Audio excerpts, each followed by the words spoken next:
Here are the things you're going to need for this task today. We're going to first begin by cutting out the pattern with our paper scissors.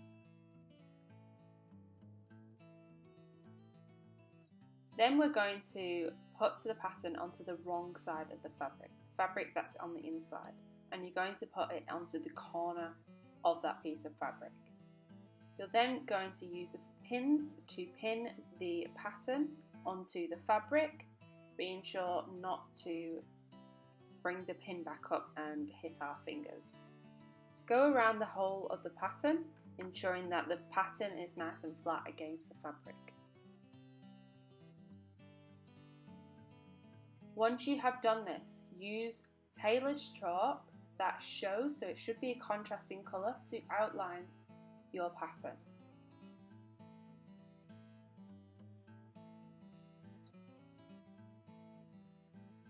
Then you can remove the pins, ensuring they go back into the pincushion or magnet, and use your fabric scissors to cut around the outline you have created.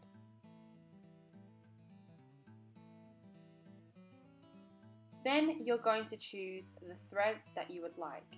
You can either choose a contrasting colour or a colour that matches the fabric, and you're going to thread your needle. One end should not be knotted and the other end should be knotted. Once you have knotted your thread, you're going to start from the wrong side to the right side, ensuring that the knot is in the inside, the wrong side. You're then going to complete a running stitch, going in and out from the wrong to the right, over and over and over again, as you can see now, and then pulling through that thread. This should result in several stitches at once. You're going to continue this all the way around your circle until you meet that second or that first knot that you started. Ensure that both knots are on the wrong side of your fabric.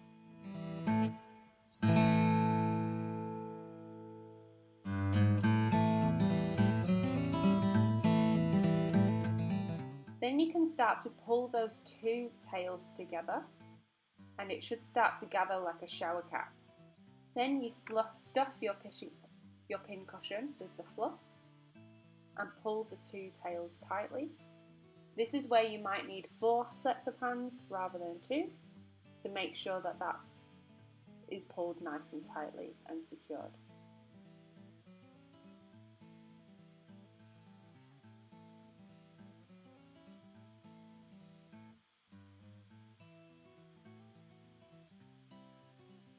The next step is to find an object that is big enough for you to cover that bottom surface.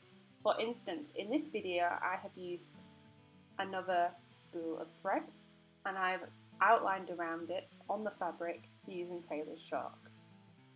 I then cut this out with fabric scissors.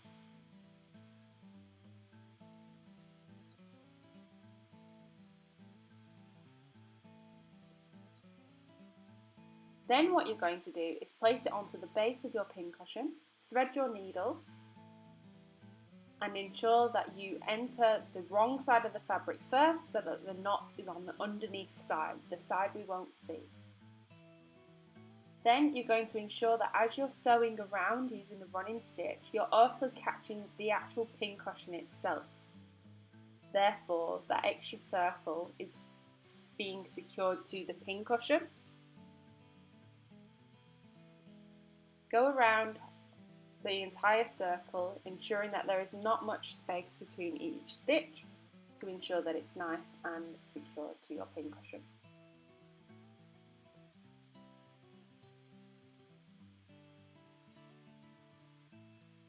On the last stitch, it should just be on the pincushion itself so that it secures it together.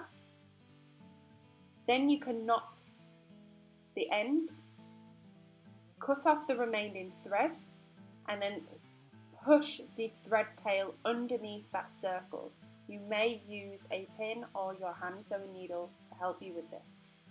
You should not see the tail of your thread. The last step for us is to thread our needle once more and enter from the centre of the pincushion on the right side, pulling down into the middle at the bottom and pulling that thread all the way around and pulling tightly. You then tie it off on the right side of the pincushion and cut both tails.